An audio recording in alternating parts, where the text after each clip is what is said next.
네, 안녕하세요. 차트 선생입니다. 자, 이란 전쟁으로 해서 조금 걱정하시는 분들 굉장히 많을 것 같아요. 자, 근데 제가 먼저 좀 말씀을 드리고 싶은 부분들이 뭐냐면 걱정하실 필요가 없을 것 같습니다. 먼저 이유를 먼저 말씀드릴게요. 자, 첫 번째로 우리가 뭐 윗꼬리가 달려서 세력들이 팔고 도망간 거 아니냐, 근데 여기서 이란 전쟁이 터지면서 주가 급락하는 거 아니냐, 이러한 관점 충분히 생각할 수 있는데요. 저는 일단 두산 에너빌리티가 빠질 만한 이슈는 없다라고 생각합니다. 그러나 단기적으로 이 코스피 시장이 삼성전자 때문에 하락한다라고 했을 땐 전체적으로 ETF 자금들이 빠져나갈 것이고요. 첫 번째, 그죠? ETF 익절 나오면 자동적으로 프로그램 매도 나올 거고, 기관 투자자의 매도하기 싫어도 매도해야 되는 물량들 나올 겁니다. 그러면 단기적인 조정이 있을 수 있는데요. 이 조정을 우리는 기회로 보셔야 됩니다. 자, 무조건 조정이 나온다라는 게 아니라 만약에 하락이 나온다고 하더라도 두산 에너비티 문제가 아닌 시장에서 삼성전자가 끌어내리는 움직임이 될 것이라는 거죠. 자, 그럼 우리는 그렇게 생각할 수 있어요. 아니, 삼성전자 오르는 동안 두산은 오르지도 못했는데 삼성전자 빠진다라고 두산 빠지는 거 너무 억울한 일 아닌가요? 라고 생각할 수 있다. 자, 근데 우리가 여기서 이렇게 생각하시면 돼요. 보통 새로운 대장주가 나올 때 어떻게 되냐면, 기본적으로 증시가 전체적으로 올라갔을 때 대장이 있습니다. 대장. 그 증시가 한번 꺾이고 나서 횡보하다 다시 올라가는 경우가 있는데, 이때 대장이 한 번 더 대장을 할 가능성도 있지만 새로운 대장이 등장할 가능성이 굉장히 높다라는 거예요. 흐름들 자체가. 자, 그렇기 때문에 일단 지금 구간 제가 설명을 좀 드리면, 일단 우리가 이란과 미국이 전쟁에 들어갔다라고 했을 때 가장 우리가 걱정하는 게 뭐죠? 가장 걱정하는 거 유가 문제죠. 유가가 올라가면 결과적으로 물류에 대한 가격이 올라갈 것이고, 전체적인 생산 물가가 올라갈 거기 때문에 우리가 미국의 CPI가 높게 나올 수도 있다라는 걱정, 즉 물가를 잡지 못하면 금리 인하를 못하겠죠. 이러한 부분들이 첫 번째, 유동성에 대한 부분들로 문제가 생기는 거고요. 그리고 실질적으로 전쟁이 장기화된다라고 했을 때 불확실성에 대한 부분들이 커질 수 있다라는 점이 뭐 할 수 있다? 주가들을 누를 수 있다라는 거죠. 자, 근데 제가 여기서 이렇게 좀 말씀을 드리고 싶습니다. 일단 미국과 이란이 전쟁이 시작하고 하메네지나 혁명수비대 대장을 빠르게 사살을 완료했어요. 자, 그럼 지금 여기서 이란이 굉장히 복합적으로 힘든 상황 또는 복잡한 상황일 텐데, 이 부분에 있어서 사실상 4주라는 시간을 트럼프가 얘기를 했거든요. 4주 정도 지속될 수 있다. 자, 이 얘기는 바꿔서 말하면 뭐냐면 4주 동안 계속적으로 누굴 암살하겠다? 지휘부에 있는 고위 간부들을 계속적으로 암살하겠다라는 내용이에요. 왜냐면 이게 밑에 이제 이란군 자체가 지하 땅굴도 많고 하기 때문에 전체적으로 이 전쟁을 빠르게 끝낼 수는 없어요. 그러니까 수익 위쪽에 있는 간부들을 계속적으로 쳐내면서 항복을 하게끔 만드는 거거든요. 자, 이거에 대한 시간이 좀 걸릴 수 있다라는 건데, 저는 그렇게 생각을 합니다. 이 미국이 결과적으로 유가에 대한 부분들이 분명히 튈 수 있다라고 생각을 하고 나서 미국과 이란이 전쟁을 시작한 거란 말이에요. 그럼 유가에 대한 부분들을 어느 정도 잡을 수 있다라는 자신감이 있으니까 시작을 했을 거라고 생각을 하고요. 이게 만약에 유가가 잡히지 않는다라고 했을 때 증시는 어느 정도 조정에 대한 국면을 생각해 볼 수 있지만, 두산은 무슨 기업이죠? 에너지 기업이죠. 에너지 기업입니다. 에너지 기업. 자, 우리가 보통 에너지를 어떻게 만들죠? 석유를 써서 만듭니다. 석유. 에너지를 만드는 유가에 대한 민감도가 중요하다라는 거예요. 유가가 비싸지면요, 한국전력의 한국전력의 이익이 떨어집니다. 근데 유가가 저렴하면 한국전력의 이익이 올라가요. 왜? 유가를 통해서 많이 전력을 만들기 때문에, 석유를 통해서 전력을 많이 만들기 때문에. 그럼 반대로 얘기하면 뭐냐면, 석유 값이 계속적으로 오르면 에너지에 대한 부분을 뭘로 돌릴 수 있다? 핵, 융합, 에너지로 돌릴 수 있다는 거. 전력에 대한 부분들. 이거 이해되시나요? 그래서 요게 단기적으로 이 이슈로 호재로 팡 튈 거다 이게 아니라, 전쟁이 장기화되고 계속적으로 유가에 대한 부분이 불안하다라고 했을 땐 오히려 두산 에너비 같은 경우는 뭐요? 수급이 조정받고 나서 다시 몰릴 수 있는 상황이 만들어질 수 있다라는 거죠. 그래서 이 부분들을 놓치지 마시고요. 그리고 제가 가장 먼저 항상 말씀드리는 거, 돈을 많이 쓴 애들을 봐라. 지금 보면은 개인 투자자는 위쪽 구간, 우리가 최근에 1개월로만 봐도, 자 보세요. 3개월로 봤을 때 개인 투자자가 1200만 주에 대한 매도 물량을 내놨는데요. 최근 1개월은 어때요? 개인 투자자가 900만 주의 매도 물량을 내놨습니다. 즉 최근에 엄청난 개인 투자자들의 매도 물량이 쏟아지고 있다라는 거예요. 어디서요? 지금 위쪽 구간에서. 왜 그럴까요? 왜 그럴까요? 재미가 없기 때문이요. 지금 이 두산 에너비티의 이 흐름들에 대해서 부정하는 거예요. 아씨, 야, 진짜 재미없네. 봐봐 여러분들, 날짜를 보시면 자 1월 16일부터 증시가 굉장히 강하게 올랐는데 두산은 어때요? 오르나 싶었으나 계속 행보했다. 한 달 반 동안. 한 달 동안 행보하고 그리고 다시 올라갔어요. 그러니까 많은 사람들의 머릿속에 지금 어떤 생각이 있을 거냐면 두산은 못 가는 애, 두산은 여기가 한계이네, 이렇게 생각을 할 수 있다라는 거예요. 근데 제가 항상 말씀드리죠. 조정이 나올 거면 이미 나왔어야 돼요. 증시가요 아무리 좋아도요 조정이 나오는 종목은 조정이 나옵니다. 근데 얘는 뭐요? 조정이 나오는 게 아니죠. 오히려 올라갔죠. 그리고 계속적으로 고가놀이 하죠. 여기서 외국인들의 매수세 계속되고 있죠. 자, 그럼 우리는 이렇게 생각을 하셔야 돼요. 위쪽 구간에서의 이러한 변동성이 안 나오면서 외국인들이 계속적으로 개인들의 물량만 받아가고 있다. 지쳐있는 개인 투자자가 떨어져 나간다라는 거고, 만약에 이번에 하락을 할 때 엄청난 매도세, 증시가 빠지면서 엄청난 매도세가 나왔을 때 이거를 안 받아주면 외국인들은 뭐다? 손해라는 거죠. 자, 지금 구간에서 우리는 이렇게 보셔야 돼요. 이번 하락에 앞으로 버텨있던 개인 투자 다 털릴 수 있다. 다 털릴 수 있다. 하지만 우리는 뭘 해야 된다?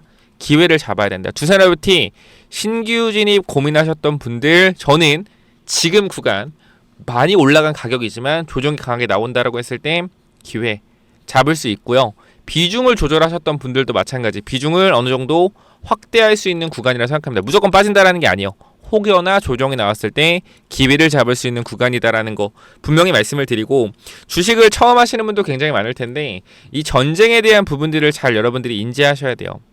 이란과 이 미국의 전쟁, 어떻게 이제 보면은 정말 큰 전쟁이고, 와 진짜 어떻게 큰일 나는 거 아니야? 라고 분명히 여러분들이 생각을 할 수는 있어요. 생각할 수 있는데, 우리가 여태까지 수많은 전쟁이 있었고요. 이 전쟁 이슈로 단기적인 하락이 나왔을 때는 항상 기회였습니다. 여태까지 어떻게 30년, 최근 20년의 역사를 봤을 때, 최근에 이라크 전쟁 때도 마찬가지고요. 단기적으로는 하락하나 결과적으로 우상향한다는 거 분명히 아셔야 돼요. 자, 그러면 지금 이슈에서 우리가 생각을 해봐야 되는 건, 전쟁 이슈로 단기적으로 하락이 나왔을 때 두산 원전 관련된 에너지 관련주는 분명히 호재입니다. 분명히 호재요. 그러니까 완벽한 호재는 아니지만 계속적으로 전쟁이 길어지고 유가에 대한 불안함이 커지면 커질수록 에너지 안보에 대한 부분들이 커지기 때문에 앞으로 전력값이 비싸지는데, 여기서 유가까지 비싸진다? 그러면은 전력을 만들 때 물론 석유로 만들지만 핵융합 에너지를 통해서 만들면 어떻게 돼요? 유가에 대한 부분을 잡으면서 에너지 안보를 유지할 수 있겠죠. 그렇기 때문에 원전에 대한 흐름들은 조금 더 빨라질 가능성이 굉장히 높다라고 판단이 되고 있습니다. 이 정도까지 여러분들이 고민을 해보신다라고 하면 충분히 두산에너비티 지금 구간 대응이 가능할 것이다 라고 저는 전달을 드리고 싶어요. 자, 그렇기 때문에 현 구간에서 여러분들이 이 걱정하시는 바가 뭔지 굉장히 잘 알고 있으나 지금 구간엔 겁먹을 필요 없다라는 거 분명히 말씀을 드리고, 두산 에너빌리티의 과거 흐름과 지금 흐름은 분명히 다릅니다. 과거에 꼬리 한 번 없이 물량을 싹 다 잡아주는 구간으로 갔었고요. 지금은 꼬리를 만들어내면서 주가를 끌어올리고 있어요. 이 말은 뭐냐면 계속적으로 개인 투자자한테 실망감을 주면서 매도를 유발하고 있다라는 거고, 여기서 개인 투자자를 확실하게 털어주는 건 흔들고 가는 거겠죠. 그래서 이 기회를 통해서 두산 에너비티 주포들이 흔들어준다라고 하면 우린 이거 뭐요? 흔들리지 말고 매수 타점으로 보셔야 된다라는 겁니다. 여러분들이 매도를 해야 되는 타이밍은 언제냐면, 제가 계속 똑같은 말씀을 2년 동안 드리지만 지금 제가 15,000원부터 찍으면서 주가가 7배 정도 올라갔어요. 7배 정도 올라갔다. 제가 여러분 계속 똑같이 말씀드린 거 하나요. AI 주도주는 전력이다. 이거를 2024년도 4월부터 말씀을 드렸고, 벌써 2026년 이제 3월입니다. 이제 2년이 진행하고 있는 시점인데 엑시트에 대한 부분은 아직 안 나왔어요. 그러나 제가 말씀드리는 거래량이 터지면서 주가가 올라가는, 강하게 올라가는 이러한 부분들, 상승의 각도가 비정상적으로 올라가는 구간들이 나오면 이때가 매도 타이밍이다. 그렇기 때문에 여러분 지금 구간에서는 주가가 변동성이 생기더라도 전혀 이상이 없다. 우리가 주식을 할 때는 언제 매도를 해야 되냐면, 제가 정석을 알려드리면, 저는 이제 이렇게 안 하지만 정석을 말씀드리면, 주가가 올라갈 때 그죠? 올라갈 때 우상향합니다. 자, 그러면 이런 구간에서 이평선들이 있을 거예요. 5일평, 12평, 22평 이평선이 있는데 이런 이평선들을 안 깨면서 계속적으로 올라간단 말이죠. 뭐 예컨대 삼성전자를 보게 되면 제가 설명을 드리겠습니다. 삼성전자를 보게 되면 굉장히 상승이 가파르잖아요. 그죠? 가파르죠. 근데 지금 가파른 상승에서 21선을 한 번도 안 깹니다. 그죠? 21선 한 번도 안 깨면서 올라와요. 근데 이런 애들이 21선을 깨면 어떻게 돼요? 이상한 거죠. 맞잖아요. 얘가 21선 깨면 이상한 거잖아요. 그죠? 11선은 가끔 깼어요. 한두 번. 11선 가끔 한두 번 깼다. 그죠? 가끔 한두 번 깼으니까 요거 정도까지는 이해가 된다라는 거죠. 그 추세 추종해서 매매하시는 분들은 21선 깨지면 팔아야지 라고 생각하고 들고 가시는 분들 굉장히 많아요. 요런 식으로. 그죠? 요런 식으로. 얘는 상승 각도가 크기 때문에 저는 이제 11선을 좀 볼 것 같은데, 그럼 여기서 이제 두산을 봐야 되죠. 두산을 보게 되면 두산은 지금 어떻게 주가가 올라오죠? 61선을 안 깨면서 올라온단 말이에요. 대부분 61선 지키면서. 그죠? 그러면 이 초록 색깔 이 검정 색깔 선 여기 부분이 이렇게 올라올 것이고, 여기 구간이 이탈하지 않는 이상 추세는 꺾인 것이 아니다. 그럼 여기까지 빠질 수도 있다라는 거예요. 저는 그렇게까지 생각하지 않아요. 왜? 이미 신고가를 만들어 놨기 때문에 얘가 올라오는 걸 기다렸다가 10만원 초반 구간에 머물든 하겠지, 여기서 주가가 이렇게 빠질 거라고 생각하지 않으니까 이 부분은 걱정 안 하셔도 된다라고 말씀을 드리고요. 현 구간에서 그렇기 때문에 일단 추세를 봤을 때 두산 에너빌리티는 걱정할 필요가 없는 추세고, 주봉상 마찬가지로 너무나 깔끔하게 올라와 있는 상태입니다. 그래서 저는 이렇게 좀 다시 한번 전달을 드릴게요. 지금 구간 크게 걱정이 되실 수도 있지만 저는 여러분들이 현 구간에서 버텨내야 된다고 생각을 하고 오히려 기회를 잡아야 된다라고 생각을 합니다. 그렇기 때문에 지금 구간에서 여러분들이 두산 에너빌리티 분명히 고민이 되시고 하시겠지만 버텨내셔라 라고 말씀드리고, 제가 월요일에 또 브리핑 드릴 거니까 여러분들이 구독, 좋아요, 알람 설정 해주시면 제가 영상 또 중요한 순간에 올려드릴 겁니다. 그래서 체크 꼭 하셔서 도움 받으시기 바라고요. 자, 그리고 지금 구간 오히려 내가 두산 기회를 좀 잡고 싶다, 또는 우리가 두산이 급등이 나왔을 때 매도에 대한 타이밍 잡아내고 싶다라고 하시면 이 부분들 꼭 영상 시청하시기 바라고요. 조금 더 디테일한 타점, 조금 더 타점에 대한 부분들 잡아내고 싶다라고 하시면 이 부분들은 010-845-9901 이쪽으로 두산이라고 남겨주시면 타점에 대한 부분들 잡아드릴 거니까 반드시 체크를 좀 해보셔라 라고 전달을 드리도록 하겠습니다. 제일 중요한 건 여러분들, 동요하지 않는 거예요. 그러니까 지금 월요일 9시 30분입니다. 지금 미국 선물시장 보면요, 니케이 증시가 하락 출발하지만 마이너스 1.8%대 안정적인 조정을 보여주고 있어요. 그쵸? 엄청나게 우리 생각하는 것처럼 많이 빠지는 건 아닙니다. 그 미국 선물 또한 마이너스 1%대 하락을 9시 반에 유지하고 있고요. 이 부분들은 뭐 일요일 밤, 오늘 저녁을 봐야겠지만 제가 올려드렸던 아침 8시 기준으로 보더라도 큰 변화는 없습니다. 자, 그렇기 때문에 미국과 이란의 이러한 전쟁 상황에 대해서 시장에서는 엄청난 위협으로 받아들이진 않고 있다. 그러나 단기적으로 말씀드렸지만 우리나라의 특징을 좀 잠깐만 좀 보게 되면, 자, 코스피거든요. 코스피. 자, 코스피인데 코스피의 움직임을 보시면 알겠지만 예탁금이 굉장히 늘어난 상태에서 신용 물량이 올라오고 있어요. 그러니까 지금 이러한 부분들은 이상이 있다 없다, 이상 없다. 자, 예탁금이 올라오면서 신용잔고가 증가하고 있기 때문에 이 부분은 상관이 없어요. 자, 그러나 항상 말씀드리죠. 항상 모두가 수익 중인 구간으로 가게 되면 트리거 한 방에, 지금 뭐요? 삼성전자 같은 경우도 모두가 수익 중이죠. 모두가 수익 중일 때는 트리거 한 방에 뭐요? 강력하게 무너질 수 있다라는 거예요. 근데 이 트리거가 이란, 미국이 될 것 같지는 않아요. 근데 여기서 제가 걱정되는 부분 하나는 뭐냐면, 일단 개인적으로 말씀드릴게요. 그 이란의 잠수함 세대가 사라졌다라고요. 이란의 잠수함 세대가 사라졌다. 이 뉴스가 토요일에 나왔거든요. 토요일에. 근데 이 잠수함이 지금 어디로 향하고 있는지 몰라요. 그러니까 여기서 이제 이란이 어떻게 공격을 어디를 때리냐에 따른 타격이 잠깐 있을 수 있겠죠. 그때 출렁일 수는 있겠으나 딱 그 부분까지다. 그 부분까지. 지금 이란이 뭐 어떻게 할 수 있는 상황이 아니에요. 그죠? 그렇기 때문에 우리가 전쟁을 큰 틀에서 봤을 때 이란과 미국의 전쟁이 크게 시작이 되었다라고 하지만, 그죠? 크게 시작이 되었다라고 하지만 이 부분들은 이미 선 반영 받았던 부분들도 있고 그 수장들이 사살당했기 때문에 앞으로 어느 정도의 혼란은 있겠지만 정리될 만한 부분이다라고 생각을 합니다. 자, 그럼 여기서 이렇게 말씀드릴게요. 지금 구간 조정에 대한 부분들이 분명히 나오지 않는다라고 말씀드릴 수는 없습니다만 나와도 두산은 동요할 구간이 아니다라고 다시 한번 전달드리면서 두산 기회 잡으실 분들은 두산이라고 위쪽에 010-845-9591 두산 남겨주시면 되고요. 제가 두산 보시던 분들은 다 기억을 하실 거예요, 여러분들. 제가 무슨 얘기 드렸죠? 현대차 우리가 계속적으로 봐야 된다.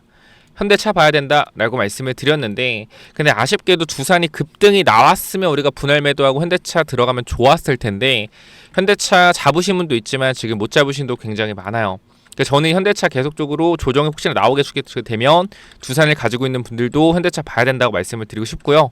현대차에 대한 부분들은 제가 계속적으로 설명을 드렸던 부분이기 때문에 로봇 관련돼서 여러분도 아마 다 들으셨을 겁니다. 자, 그리고 우리가 설문조사 한번 했었는데요. 이제 현대차 관련돼서도 우리가 이제 보유자에 대해서 얼마 전에 설문조사 했을 때 40% 정도가 보유하고 계세요. 그죠? 2,200명 중에. 그러니까 900명 정도가 현대차를 또 보유하고 있는 건데, 제가 이 금요일장에서도 제가 어떻게 말씀을 드렸냐면 이 현대위아라는 종목이 또 있거든요, 여러분들. 현대위아. 이게 현대차의 현대차 관련 주지만 얘들이 뭐 하는 거냐면 자동화 팩토리, 자동화 솔루션을 만드는 애들인데 로봇이 로봇을 만든다고 하죠. 자, 이러한 부분들인데 제가 이 부분도 마찬가지. 현대위아라는 종목도 제가 이 말씀을 드리는 이유 뒤쪽에 나오니까 체크 한번 해보시고, 제가 금요일에 여러분들한테 이렇게 말씀을 드렸어요. 현대차 지금 시간을 보시면 알겠지만, 그죠? 금요일 몇 시요? 금요일 오후 12시 22분입니다. 그죠? 몇 시요? 금요일 오후 12시 22분. 자, 제가 현대차가 이때 10% 이상 올라가고 있었기 때문에 현대차 못 잡으신 분들이 현대위아를 체크해라라고 말씀을 드렸어요. 자, 12시 22분이 어디였냐라는 거예요. 어디였냐? 여기라는 거죠. 여기. 이 구간이라는 거예요. 이 구간. 그죠? 이 구간. 주가 얼마입니까? 93,000원대죠. 그죠? 주가 몇 프로 올랐어요? 말씀드리고 고점까지 하면 20% 올랐어요. 20%. 말씀드리고 고점까지 하면, 이 말을 반대로 얘기하면 뭐냐면 여러분들, 지금 구간에서 우리가 잘 생각해 보셔야 된다는 거예요. 현대차를 우리가 기준으로 잡고 비중을 크게 들어가지만 현대차만 볼 게 아니라 현대차가 올라가는 근본적인 이유, 보스턴 다이나믹스의 아틀라스입니다. 현대차가 수소 단지를 만들겠다, 최첨단 로봇 공정을 만들겠다, 중요하지 않아요. 현대차가 올라가는 건 아틀라스 하나입니다. 제가 봤을 때는. 근데 그 부분들에 있어서 현대차로 인해서 수혜를 볼 수 있는, 파생이 될 수 있는 현대위아, 이러한 종목들을 봐야 되는 것이고요. 그 다음 현대차에 들어가는 자동차 부품주들을 반드시 보셔야 된다는 겁니다. 현대차에 들어간 자동차 부품주. 왜요? 왜 봐야 돼요? 자, 우리가 메모장에 이렇게 설명 한번 드려볼게요, 여러분들. 제가 메모장에 이렇게 설명을 드려볼게요. 자, 현대차가 있는데, 현대차가 이 자동차 부품을 어디서 갖고 오죠? 국내 자동차 부품 상장사한테, 그죠? 부품을 조달받는다. 이유가 뭘까요? 이유가 간단하죠. 공급망 문제 플러스 가격 문제. 그쵸? 그러면서 어떻게 되는 거예요? 가격을 낮추는 대량 생산으로. 자, 여기서 그럼 우리가 이렇게 보면 돼요. 현대차의 자회사 누굽니까? 현대 자회사 보스턴 다이나믹스. 얘네가 뭐해요? 얘네가 로봇 만들죠. 아틀라스. 맞죠? 아틀라스 만듭니다. 자, 그런데 아틀라스에 지금 들어가는 부품, 큰 부품은 모비스에서 전달하지만, 그죠?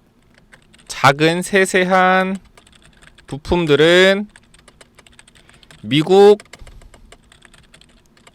일본, 중국에서 조달받죠. 자, 그럼 우리가 여기서 생각을 해봐야 되는 부분이 있습니다. 자, 아틀라스 몇만 대 만든다요? 2028년 30년까지 3만 대에서 5만 대 만든다고 합니다. 자, 그럼 여기서 뭐요? 여기서 공급망 문제 많이 만들면 생기겠죠. 그죠? 가격 문제 생기겠죠. 많이 만들면.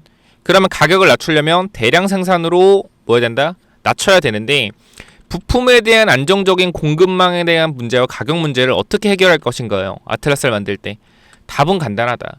현대차에 지금 공급하는 1차 자동차 벤더 부품 애들이 로봇 부품을 개발하고 있습니다. 얘네들이 로봇 부품 개발하는 건 하나예요. 왜? 미래의 내연기관 말고 전기차 했을 때 내연기관에 들어가는 이 정밀 기계를 만드는 회사들은 로봇에 들어가는 부품들도 만들 가능성이 굉장히 높아요. 개발비만 많이 쓴다라고 하면. 근데 우리나라 자동차 부품주의 특징이 뭐냐면 돈은 많아요. 돈은 많은데 성장성이 없죠. 왜? 현대차를 따라가니까. 근데 여기서 로봇 부품에 대한 부분들을 만든다라고 했을 때 폭발적인 성장 가능성이 나오는 게 자동차 부품주라는 거예요. 그래서 우리는 자동차 부품주를 확인을 해봐야 되는 거고, 우리나라 증시에 많은 자동차 부품주들이 많습니다. 여러분들이 확인해 보시면 되는데 100개, 200개 돼요. 근데 그 중에서 이미 올라가고 있는 애들, 모바이스 전자, 그죠? 이렇게 주가가 올라가고 있고요. 계양전기, 말도 안 되게 주가가 올라가죠. 그러니까 이런 애들이 이제부터 하나 둘씩 등장을 할 거니까 여러분 자동차 부품주를 반드시 확인을 하셔라라고 말씀을 드리는 거고요. 지금 구간에 제가 부품주도 실적이 좋은 종목을 하나 뽑아왔으니 요거까지 체크해 보셔라 라고 전달 드리고 마무리를 하도록 하겠습니다. 자, 두산 관련돼서 여러분들 두산이라고 남겨주시면 되고요. 부품 관련된 부분도 전달 드릴 테니까 확인해 보시고요. 이 부품은 또 뭐냐면은, 자, 이 자동차 부품 관련된 히든 종목 뭐냐면은, 자, 일단 요거부터 말씀을 드릴게요. 이 회사가 뭘 하고 있냐면, 지금 보스턴 다이나믹스의 로봇 산업 확장에 대해서 여기가 이제 기존 핵심 파트너이기 때문에 로봇 공급망에 진입할 가능성이 높습니다. 제가 항상 말씀드리지만 자동차 부품사들 중에서 현대차와 이 벤더를 이루고 있는 회사들을 주목해야 된다고 말씀드렸는데, 이 친구는 지금 시총이 낮기 때문에 계속 주가가 올라가고 있어요. 그래서 요거는 제가 히든 종목 말씀드린다는 점 다시 한번 전달을 드리고요. 자, 보시게 되면은 로봇용 감속기 개발 핵심 부품 기술 내재화하겠다라는 이슈가 있었고요. 지금 이러한 로봇 감속기에 대한 부분들은 로봇 원가의 30% 40%를 차지합니다. 그렇기 때문에 이 감속기에 대한 부분에서 공급망만 뚫게 되면 사실상 뭐요? 실적에 대한 폭발적인 증가가 일어날 수 있다는 거죠. 그리고 최근 이 회사 같은 경우에는 인력을 대거 확충하고 기술을 계속적으로 개발하고 있다는 거예요. 자, 여기를 보시면은 자동차용 기술이 있던 이 회사가 결과적으로 뭐요? 정밀 구동에 대한 섬세한 부분들에 있어서 제어할 수 있는 이 기술력을 가지고 뭐한다? 로봇 액추에이터 정밀 구동 기술을 개발하겠다라는 겁니다. 그렇기 때문에 뭐요? 준비된 로봇 부품사라는 평가가 있다라는 거예요. 무슨 말인지 이해가 되셨죠? 제가 더 중요한 내용들 계속 해드릴 거니까 끝까지 확인해 보시고요. 자, 보시게 되면은 이 전기차 부품 관련돼서 이미 뭐요? 친환경차 부품에서 안정적인 매출을 발생시키고 있다라는 거예요. 이미. 그렇기 때문에 내연기관 전기차로 넘어가는 이 시점에서 뭐 할 수 있다? 이미 전기차에 대한 부품들로 갈아타고 있다라는 거예요. 이미 여기서 뭐 합격이죠. 자, 근데 로봇 모멘텀에 대한 부분들이 새로 생겼다라는 거죠. 자, 로봇 산업은 고부가치 산업이고요. 그 다음에 오랫동안 저평가였던 회사이기 때문에 아까도 말씀드렸지만 자동차 부품사들이 저평가에서 성장성을 부여받을 수 있기 때문에 가치가 상승할 수 있다라는 거죠. 그렇죠? 안정적인 성장을 통해서 가치까지 상승한다라고 하면 모멘텀이 엄청나게 크게 받을 수 있다라는 겁니다. 자, 그래서 여기 보면은 재무제표 같은 경우에는 자산에 대한 부분들, 자산 총기가 계속 늘어나요. 그죠? 회사의 외형적인 부분들이 계속적으로 매출도 보면 커지고 있다. 이건 3분기고요. 계속적으로 뭐였어요? 성장하고 있다라는 거죠. 이익이 뭐요? 안정적이고요. 그죠? 여러분 시가총액이 1000억인데 영업이익이 200억, 300억이면 말 다 했죠, 사실. 참고로 지금 그 정도지 그 전에는 더 심했다라는 거예요. 너무 저평가다. 그래서 여기를 보게 되면 실적에 대한 부분들을 보시면 어때요, 여러분들? 실적이 매출이 꾸준하게 늘고요. 영업이익 안정적이게 나오고 있죠. 자, 이 회사 주목을 하셔야 된다라는 거고. 자, 보시면은 우리가 이제 리스크 관리에 대한 부분들 확인을 해야 되는데 단기적으로 주가 이렇게 올라가고 있어요. 그죠? 이렇게 올라가고 있기 때문에 단기적인 개미 털기를 주의해야 된다. 그죠? 매집이 완료된 게 아니라 올리면서도 지금 공격적인 매집을 하고 있다라고 하면 뭐요? 변동성에 대한 부분 나올 수 있다. 그럼 뭐요? 타점을 잡아놓고 기다리면 된다라는 거죠. 그렇기 때문에 이 종목 주목하라라고 말씀을 드리는 거고요. 그 다음에 항상 뭐요? 재료의 실체를 중요하다. 감속기 한다는 거 오케이. 여기까지는 오케이. 한다는 거 오케이. 근데 감속기 성공하겠느냐? 그죠? 성공하겠느냐? 못할 수도 있죠. 근데 뭐요? 그거에 대한 기대감으로 계속적으로 주가는 올라갈 거라는 거. 언제까지? 그게 확인될 때까지. 앞으로 몇 년? 1년, 2년 걸린다라는 거예요. 그러니까 기대감으로 오를 때 주가가 가파르게 오를 때 더 많이 오르면 먹고 나오면 된다. 그러니까 이거 꼭 체크 한번 해보시고 자 보시면 지금 차트가 이렇습니다. 여러분들 밑에 구간에서 확실하게 매집이 들어온 게 눈에 보일 겁니다. 그죠? 거래량을 통해서 매집이 들어왔고요. 주가를 강하게 계속적으로 끌어올리고 있습니다. 그쵸? 그러니까 여기서 한번 개미 털기 할 수 있는 움직임 나올 수 있으니까 매집 준비하자라는 거 말씀드리면서 자 이쪽 볼게요. 이쪽 전체적으로 내려오는 추세적인 부분들을 돌려 세웠죠. 자 거래량이 없이 정고점의 매물들을 그냥 밀어 올리고 있습니다. 뭐요? 거래량 없이 올린다? 매집이 여기서 끝났다. 공격형 매집 이후에 물량을 잠그고 나서 계속해서 올리는 흐름. 장중에 뭐야? 한번 털고 가는 패턴 나올 수 있겠죠. 과거에 제가 이러한 차트 하나 있는데 잠깐만 보여드리면 저랑 잘 봐봐요. 잘 봐봐요. 이게 다 자동차 부품이었거든요. 물론 얘는 작전이지만 잘 보세요. 자 추세가 어때요? 추세가 내려가고 있죠. 그죠? 내려가는 추세죠. 똑같죠. 내려가는 추세입니다. 그죠? 근데 여기서 어떻게 돼요? 거래량이 앞쪽 구간 들어왔었죠. 그리고 여기서 얘는 밑으로 한번 개미 털었죠. 그죠? 그리고 어떻게 돼요? 주가가 올라가죠. 이런 식으로. 그죠? 올라갑니다. 근데 중요한 거 봐봐요. 올라가는데 중간에 뭐 해요? 한번 털어주는 흐름. 강력하게 털어주는 흐름 나오죠. 이런 식으로. 얘 주가 어떻게 됐다? 보세요. 어떻게 됐어요? 이렇게 됐죠. 잘 보세요. 봐봐요.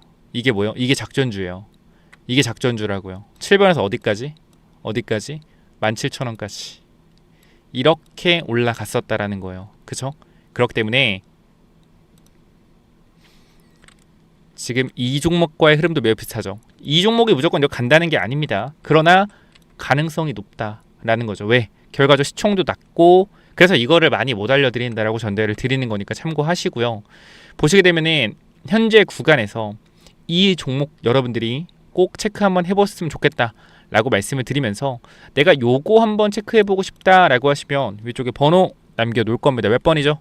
010-845-9501 이쪽으로 뭐요? 이쪽으로 부품이라고 두 글자 남겨주세요. 제가 확인해서 여러분들 보내드리도록 하겠습니다. 많이는 못 보내드리니까 꼭 보시면 받아가시기 바래요. 010-845-9501 이쪽으로 뭐라고요? 부품이라고 남기시면 됩니다. 아시겠죠?